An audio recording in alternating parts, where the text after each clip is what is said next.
Hello বন্ধুরা, আজ আমরা এক্সপ্লেন করতে চলেছি ভারতের সত্য ঘটনার উপর নির্মিত একটি murder mystery cinema Odela railway station. গ্রামের সত্য বিবাহিত নববধূদের বিয়ের পরের দিনে তাদের বাড়ি থেকে তুলে নিয়ে যাওয়া হচ্ছে এবং তাদের ধর্ষণের পর খুন করে লাশ ফেলে রাখছে এক সাইকো কিলার। কে এই সাইকো কিলার আর কী কারণে বা খুন করছে এই নববধূদের জানতে হলে আজকের সিনেমাটির শেষ পর্যন্ত দেখতে হবে। সিনেমার কাহিনী আপনার মাথা নিয়ে খেলবে, তাহলে চলুন কথা না বাড়িয়ে শুরু করা যাক আজকের এক্সপ্লেনেশন। তো সিনেমার শুরুতেই আমাদেরকে দেখানো হয় একটি মেয়ে কাদা মাখা অবস্থায় একটি মানুষের কাঠামাঠা হাতে নিয়ে রেল লাইন দিয়ে হেঁটে যাচ্ছে এবং সেই মেয়েটি সোজা সেই কাঠামাটাটি হাতে নিয়ে থানায় চলে যায়। আর তাকে এই অবস্থায় দেখে থানার সব পুলিশ হতবাক হয়ে যায়। আর সেই মেয়েটি কাঠামাটাটি থানার এসআই এর টেবিলের উপর রাখে। তখন এসআই মেয়েটির কাছে জানতে চায় যে এই বডিটি কোথায়। এরপর দেখা যায় গ্রামের একটি শুকনো কুয়া থেকে সেই বডিটি পুলিশ উদ্ধার করে। এই যে ইনি হচ্ছেন আইপিএস অফিসার অনুদীপ। তিনি একজন সৎ এবং নিষ্ঠাবান পুলিশ অফিসার। আর তিনি জয়েন করার পর 3 মাসের চাকরিকালীন প্রশিক্ষণ নিতে তিনি এই গ্রামে এসেছেন। তো যাই হোক, প্রথমে আমরা যে কাহিনীটি দেখলাম তার সূত্রপাত দেখার জন্য আমাদের 3 মাস পেছনে নিয়ে যাওয়া হয়। একটি শহর দেখানো হয় যার নাম হচ্ছে তেলেঙ্গানা। অনুদীপ সবে মাত্র জয়েন করেছে আর ট্রেনিংয়ের জন্য তাকে ওদেলা যেতে হবে। তাই ট্রেনিংয়ে যাওয়ার আগে তার গার্লফ্রেন্ড স্ফুটিকে সে ফোনে জানাচ্ছিল। স্ফুটিও তার সাথে যেতে চাইছিল, কিন্তু দুর্গম জায়গা হওয়ায় সে তাকে মানা করে দেয়। এরপর সিন কাট করা হয়। এখন আমরা যে মেয়েটিকে দেখতে পাচ্ছি এর নাম হচ্ছে মাধবী। গতকাল তার বিয়ে হয়েছে। তার স্বামী ভেনকার ফটোগ্রাফার সাম্বার সাথে কথা বলছিল। মূলত কাল তাদের বিয়েতে যে ছবিগুলো তোলা হয়েছিল সে সেগুলো দেখছিল। অন্যদিকে দেখা যায় আরেকজন মহিলা তার স্বামীকে ছাটাপিটা করছে। এটা অবশ্য তেমন কিছু না, মেয়েটির নাম হচ্ছে রাধা। আর যাকে মারছে সে হচ্ছে তার স্বামী ধীরপতি। আসলে কাল রাতে ধীরপতি মদ খেয়ে বাড়িতে ফিরে চুলোর ভিতর হিসু করে দিয়েছিল, আর এই জন্য রাধা তাকে মারছে। এমন কাজ করলে মার খাওয়াটা তো স্বাভাবিক। এবং তখন দেখা যায় সেখানে একজন লোক বাইক নিয়ে চলে আসে, আর ইনি হচ্ছেন এই গ্রামের মেম্বার।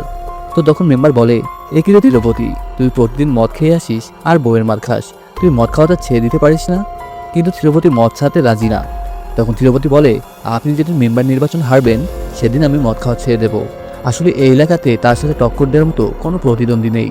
মূলত মেম্বার সেখানে তার শার্ট আয়রন করার জন্য এসেছিল, আর রাধারা ধোপার কাজ করে।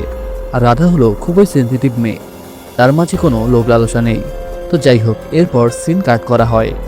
রাতের বেলায় আমরা দেখতে পাই কিছু ছেলে মদ খাচ্ছিল, আর একটি ছেলে তার ফোনের মধ্যে মাধবী নামের সেই মেয়েটির ছবি দেখছিল। এই ছেলেটির নাম হচ্ছে বিবেক। তার সাথে মাধবীর রিলেশন ছিল। মাধবীর বিয়ে হওয়ার পর সে অনেক আপসেট হয়ে পড়েছে। তার বন্ধু তাকে বলে, কি করলি তুই জীবনে, এতদিন প্রেম করলি তুই, আর এখন ভোগ করছে অন্যজন। তোকে কতবার বলেছিলাম। কিন্তু বিবেক মাধবীকে অনেক ভালোবাসতো, আর তার ভালোবাসা ছিল পবিত্র। তখন তার বন্ধু বলে, আজ ওদের ফার্স্ট নাইট না, দেখ নিচে ওরা অনেক মজা করছে। তখন আমরা দেখতে পাই এসব কিছু শোনার পর বিবেক বেশি করে মদ পান করতে থাকে। আর এক পর্যায়ে সে বলে, আজই আমায় কিছু করতে হবে। এরপর পরের দিন সকাল হতে না হতে পাশের বাড়ি থেকে চিৎকার শোনা যায় যে মাধবী মারা গেছে, কেউ তাকে মেরে জঙ্গলের ভিতর ফেলে রেখেছে। এই কথা শোনার সাথে সাথে গ্রামের সকল মানুষ সেখানে ছুটে যেতে থাকে। এদিকে খবর পেয়ে পুলিশ সেখানে উপস্থিত হয়। পুলিশরা দেখতে পায় একটি কালভার্টের পাইপের ভিতর মাধবীর লাশ পড়ে আছে। কেউ তাকে রেপ করে ক্ষত বিক্ষত অবস্থায় সেখানে ফেলে গেছে। তখন পুলিশ সে জায়গাটাকে পর্যবেক্ষণ করলে সেখানে তারা একটি জুতোর ছাপ পায়। তখন পুলিশরা মাধবীর স্বামী এবং শ্বশুরকে জিজ্ঞাসাবাদ করে। তখন মাধবীর স্বামী বলে, স্যার, আমি মাধবীকে মারিনি, এটা বিবেকের কাজ। আমাদের এঙ্গেজমেন্টের পর বিবেক আমাদের খুন করার হুমকি দিয়েছিল। এরপর দেখা যায় বিবেককে থানায় পুলিশ ধরে নিয়ে আসে আর তাকে মারধর করতে থাকে। তখন পুলিশ অফিসার অনুদীপ বলছিল, ও তো একজন সাসপেক্ট শুধু, ও তো আর ক্রিমিনাল না যে এভাবে মারতে হবে। তখন এসআই বলে, স্যার, আমি জানি কিভাবে কি করতে হবে, আপনি শুধু দেখুন কিভাবে স্বীকার করাই। এরপর বিবেকের জামা কাপড় খুলে ফেলা হয়। এরপর এসআই একটি লাঠি নিয়ে এসে সেটাতে তেল মালিশ করতে থাকে। তখন বিবেক বলে, এটা দিয়ে কি করবেন, আমাকে মারবেন? তখন এসআই বলে, না, তোকে মারবো না, এটা তোর অন্দরমহলে ঢুকিয়ে দেব। আর এরপর তার যেই কথা সেই কাজ। তখন বিবেক সে তার যন্ত্রণা সহ্য না করতে পারে সে স্বীকার করে নেয় যে সে মাধবীকে মেরেছে। অন্যদিকে দেখা যায় রাধা তার স্বামী তিরুপতিকে নিয়ে তাদের গ্রামের একটি ডাক্তারের কাছে যায়। আসলে তাদের বিয়ে হওয়ার অনেক বছর হয়ে গিয়েছে, কিন্তু তাদের কোনো সন্তান হচ্ছিল না, আর তাদের একটি সন্তানের খুবই প্রয়োজন। কিন্তু এখানে তিরুপতির অনেক দুর্বলতা আছে। তখন ডাক্তার তাদের কাছে জানতে চায় তাদের সেক্সুয়াল লাইফ কেমন। তখন রাধা বলে, ও তো আমার সাথে ঘুমাই না। এরপর ডাক্তার তাদের কিছু পাতা আর কিছু সিরাপ দিয়ে দেয় আর বলে এগুলো খেলে ক্ষীরপতি পুরুষত্ব খেতে পাবে। এদিকে আবার বিবেককে কোর্টে নিয়ে যাওয়া হচ্ছিল। যাওয়ার সময় বিবেক অনুদীপের পা ধরে বলে, স্যার, বাঁচার জন্য আমি মিথ্যা বলেছি, আমি কিছুই করিনি, বিশ্বাস করুন। এরপর অনুদীপ বিবেকের দিকে একটি বোতল ছুঁড়ে মারে আর বাকি পুলিশদেরকে বলে ওকে ছেড়ে দাও, ও দোষী নয়। তখন এসআই রেগে গিয়ে অনুদীপকে বলে, আপনি আমার থেকে বেশি শিক্ষিত হতে পারেন, কিন্তু আমার এক্সপিরিয়েন্স আপনার থেকেও বেশি। তখন অনুদীপ প্রমাণ দেখায় ভিকটিমের সব আঘাত ছিল ডান দিকে, কিন্তু বিবেক বাঁ হাতেই। অনুদীপ আরও বলে যে জুতার ছাপ পাওয়া গেছে তার সাইজ হচ্ছে 10, কিন্তু বিবেকের 8। আর সব থেকে বড় বিষয়, পোস্টমর্টমের ডিএনএ থেকে যে রিপোর্ট পাওয়া গেছে তাতে যে খুন করেছে তার বয়স 30 হবে, কিন্তু বিবেকের তো এখনও 25 হয়নি। তখন পুলিশরা বিবেককে ছেড়ে দিতে বাধ্য হয়। এরই মধ্যে পুলিশের কাছে খবর আসে গ্রামের মধ্যে আরও একটি মেয়েকে খুন করা হয়েছে। এরপর পুলিশ যখন সেখানে যায় তারা গিয়ে দেখতে পারে জঙ্গলের মধ্যে একটি মেয়ের রক্তাক্ত মরদেহ পড়ে রয়েছে। আশেপাশের সবাই বলছিল মেয়েটির সবেমাত্র বিয়ে হয়েছে, এখনও তার হাতের মেহেদির দাগ ওঠেনি।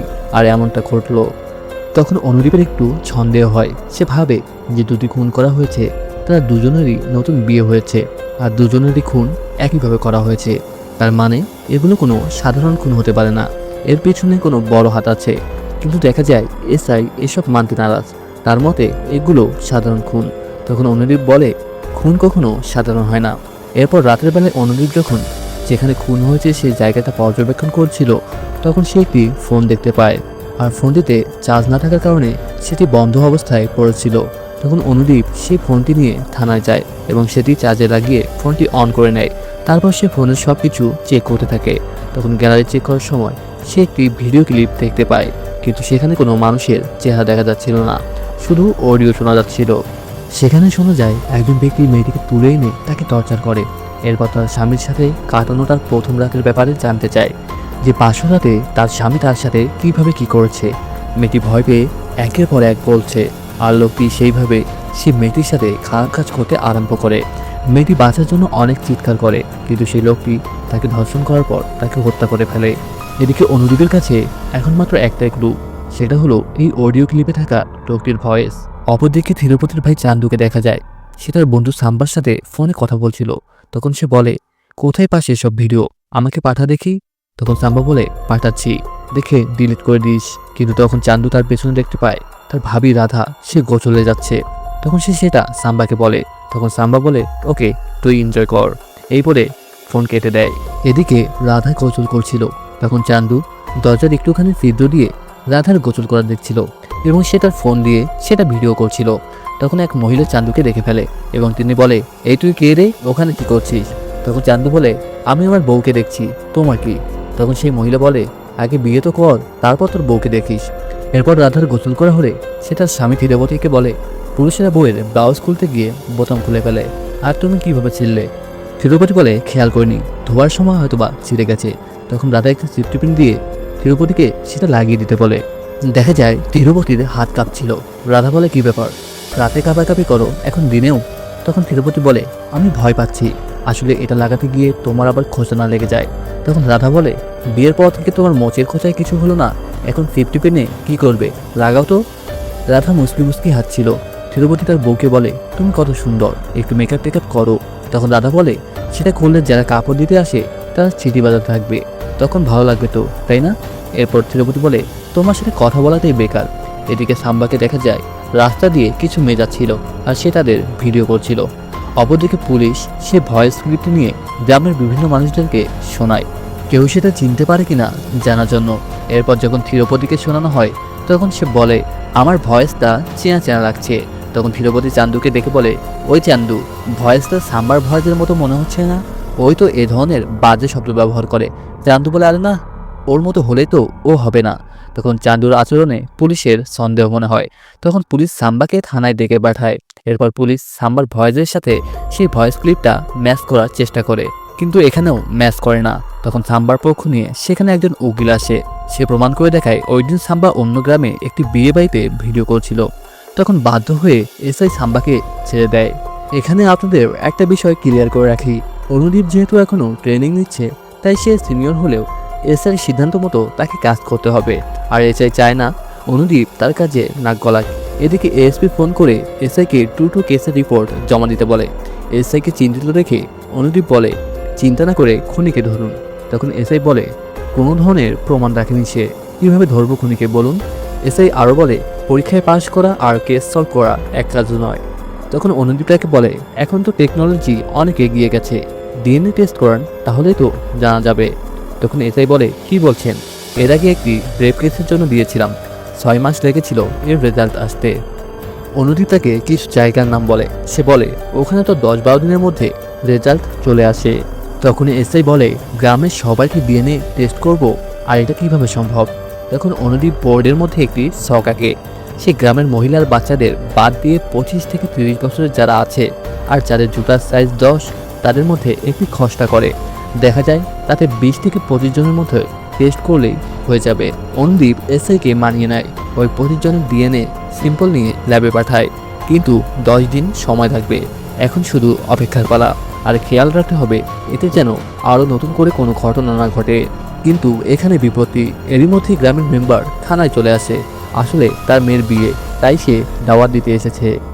বিয়ের কথা শুনে অনুদীপ বলে, দেখুন, গ্রামের নববধূদের সাথেই এমন হচ্ছে। আমরা চাচ্ছি না এখন কোনো বিয়ে হোক, আপনাদের ভালোর জন্য বলছি, আপাতত বিয়েটা পিছিয়ে দিন। তখন মেম্বার অনুদীপকে বলে, ওই মেয়েগুলো আলাদা আর আমার মেয়ে আলাদা, আর আমার বাড়ির দিকে তাকানোর সাহস কারণেই বিয়ে হবে কার্ড দিয়ে গেলাম। আর এখানকার বিরিয়ানি অনেক টেস্ট, আশা করি এসে খেয়ে যাবেন। এরপর সিম কার্ড করে বিয়ের দিন সকালে দেখানো হয়।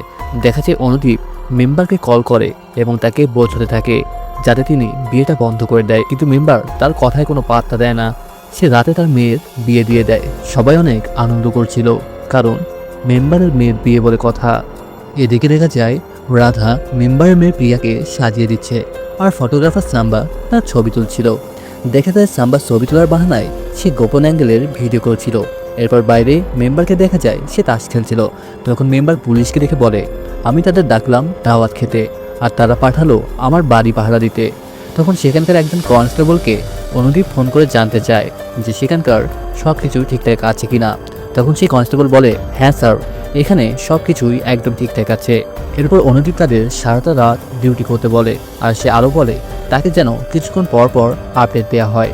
এরপর রাত পেরিয়ে পরের দিন ভোরবেলা দেখানো হয়।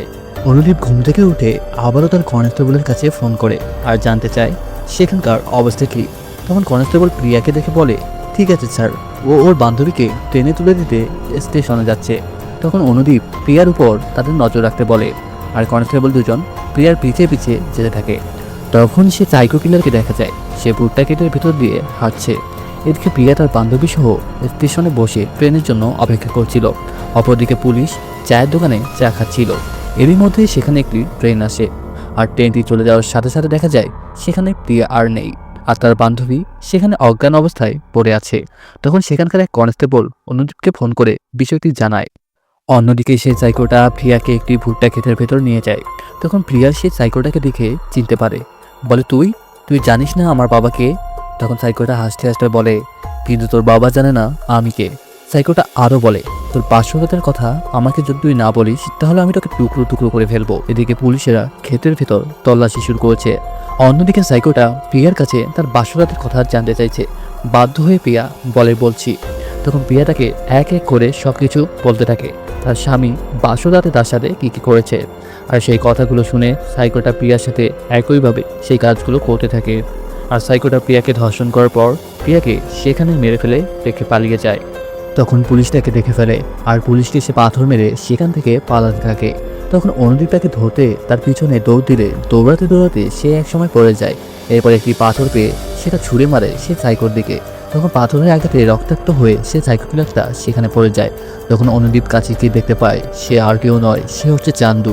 তখন চান্দু বলতে থাকে, আমি কিছু জানি না স্যার, আমি খেতে পাম্প ঠিক করার জন্য এসেছি। এরপর পুলিশ তার কোনো কথা না শুনে তাকে মারতে মারতে থানায় নিয়ে যায়। গ্রামের সবাই এতক্ষণে জেনে গেছে চান্দুকে পুলিশ ধরে নিয়ে গেছে। থানায় পুলিশ তাকে ইচ্ছে মতো পিটাচ্ছে।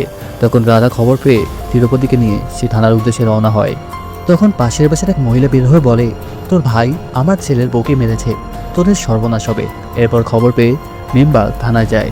অনুদীপ তখন থানায় ছিল না। মেম্বার তখন থানার এসআইকে 10 লক্ষ টাকা দিয়ে বলে, তোমরা থানায় যারা আছো তারা সবাই 1 লক্ষ করে টাকা নিয়ে চলে যাও, আর চান্দুকে আমার কাছে দিয়ে দাও। তখন এসআই চান্দুকে তার হাতে তুলে দেয়, কারণ মেম্বার চাইছিল তার মেয়ের খুনিকে সে নিজে শাস্তি দেবে। এরপর অনুদীপ যখন থানায় ঢোকে তখন সে চান্দুকে থানায় দেখতে পায় না।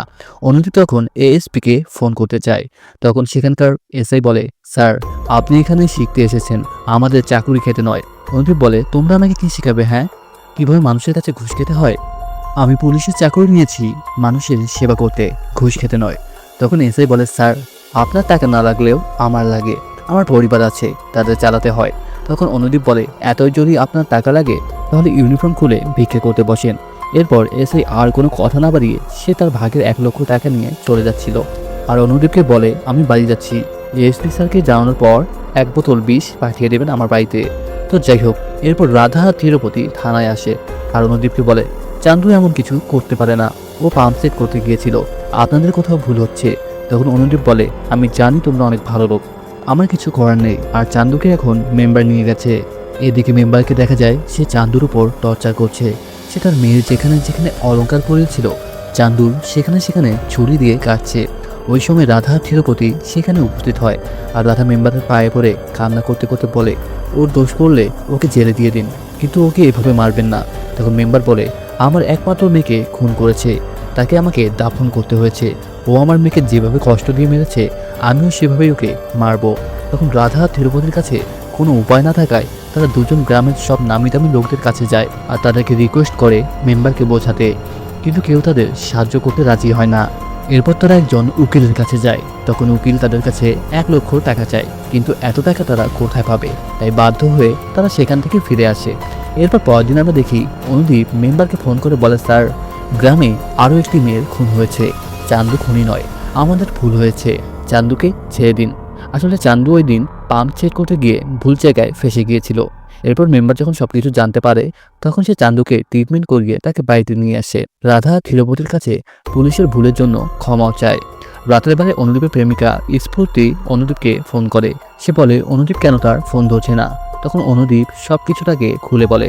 তখন স্ফূর্তি বলে, ওই কিলা তো শুধু নববধূদের খুন করছে, চলো আমরা বিয়ে করে নেই, তাহলে তোমার তাকে ধরতে সুবিধা হবে। কিন্তু অনুদীপ স্ফূর্তিকে এসবের মধ্যে জড়াতে চায় না, কিন্তু স্ফূর্তি তাকে সাহায্য করতে চায়। এরপর অনেক বোঝানোর পর অনুদীপ তার কথায় রাজি হয়। এরপর পরদিন অনুদীপ একটি ভিডিও করে টিভিতে ছেড়ে দেয়।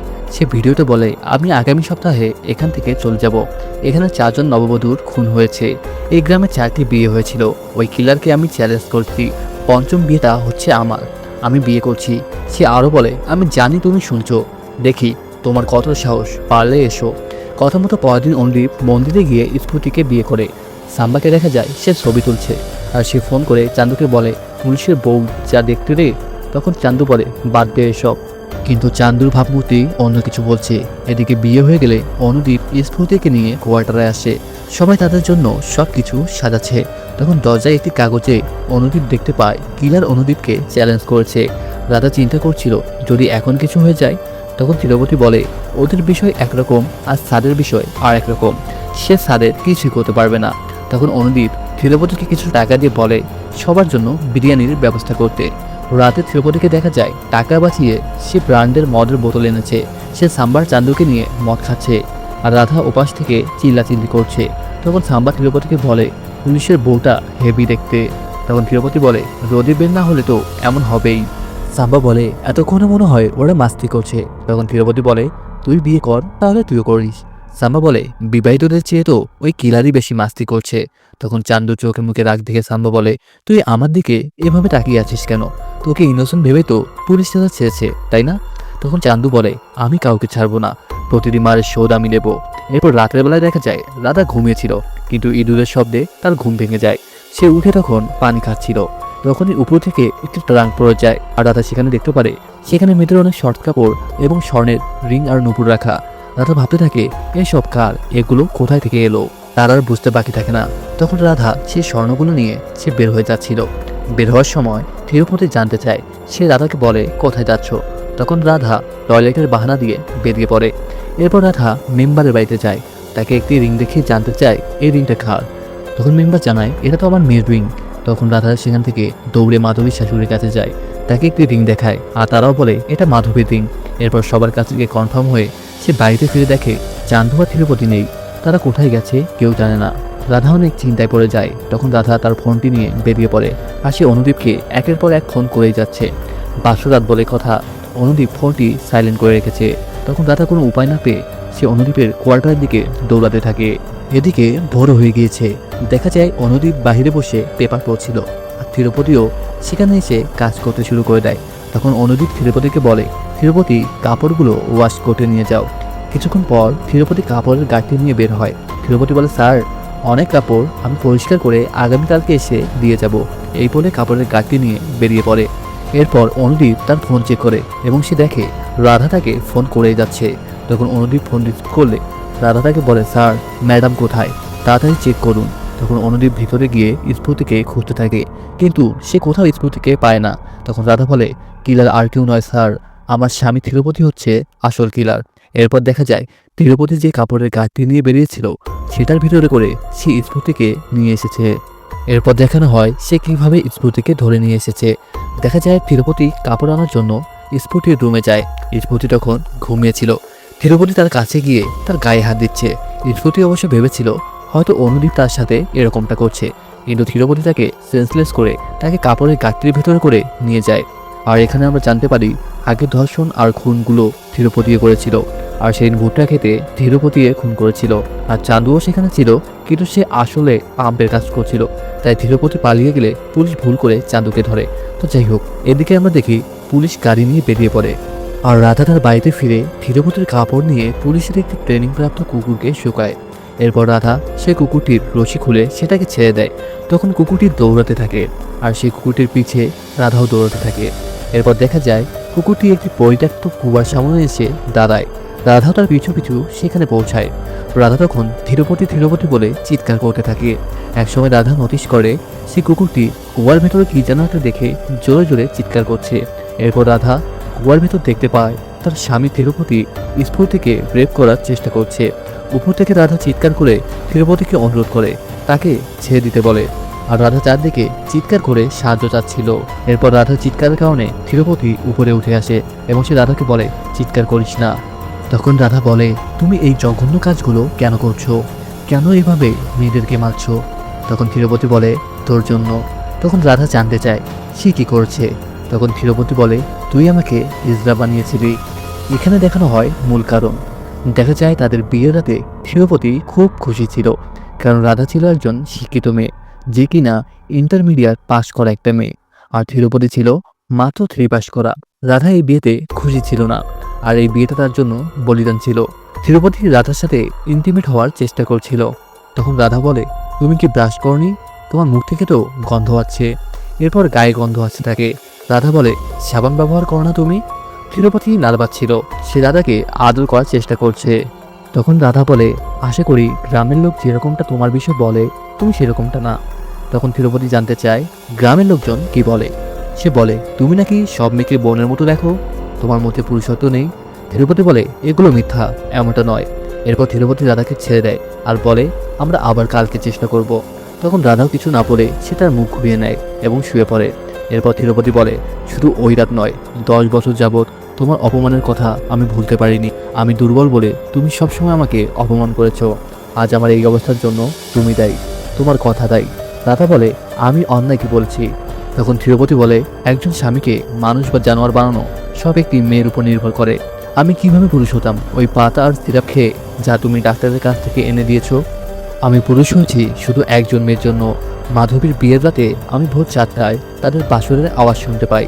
আমি উকি দিয়ে দেখি তারা দুজন ইন্টিমেট হচ্ছে। ওই দিন আমি বুঝতে পারি আমিও একজন পুরুষ। তখন আমি ওকে তুলে নিয়ে আসি। এরপর আমি নিজে টেস্ট করি, আমি সফল হই। ও যেন কাউকে এই ব্যাপারে কিছু না বলতে পারে, তার জন্যই আমি ওকে খুন করি। এখানে আমরা জানতে পারি সে তার বিয়ের বাসরাতে ব্যর্থ হয়েছিল, তাই সে বাসরাতের পর মেয়েদের তুলে নিয়ে এসে তাদের কাছ থেকে তাদের বাসরাতের গল্প শুনে সে মজা পেত, যেভাবে তাদের স্বামীরা বাসরাতে তাদের সাথে মিলিত হয়েছিল। তিরুপতি সেই একইভাবে তাদের রেপ করত। এরপর রাধা সবকিছু শোনার পর সে তিরুপতিকে অনুরোধ করে সে যেন স্ফূর্তিকে ছেড়ে দেয়, কিন্তু তিরুপতি তাকে ছাড়বে না। তখন রাধা তিরুপতির পায়ে পড়ে। একসময় তিরুপতি রাধার মাথায় আঘাত করে তাকে কাদার মধ্যে ফেলে দেয় এরপর সে তার অসম্পূর্ণ কাজ করতে স্ফুতির কাছে যায়। এরপর রাধার সেই সব মেয়েদের কথা মনে পড়ে যায় এবং সে রেগে সেখানকার একটি পড়ে থাকা কোদাল হাতে নিয়ে সে কুয়োর মধ্যে লাফিয়ে পড়ে আর এক কোপে তার স্বামী ধীরবতীর মাথাটা ধর থেকে আলাদা করে দেয়। এরপর সে নিজের কাপড় খুলে স্ফুতির গায়ে জড়িয়ে দেয়। ধীরবতীর কাটা মাথাটা হাতে নিয়ে সে হেঁটে হেঁটে থানায় গিয়ে সারেন্ডার করে, যে দৃশ্যটা আমরা প্রথমে দেখেছিলাম। এরপর এই ঘটনার পর রাধাকে কারাগারে পাঠানো হয়। 3 সপ্তাহ হয়ে গেছে, কেস ক্লোজ। আর অনুদীপও স্ফুটিকে নিয়ে সেখান থেকে অন্য আরেকটি জায়গায় চলে যায়।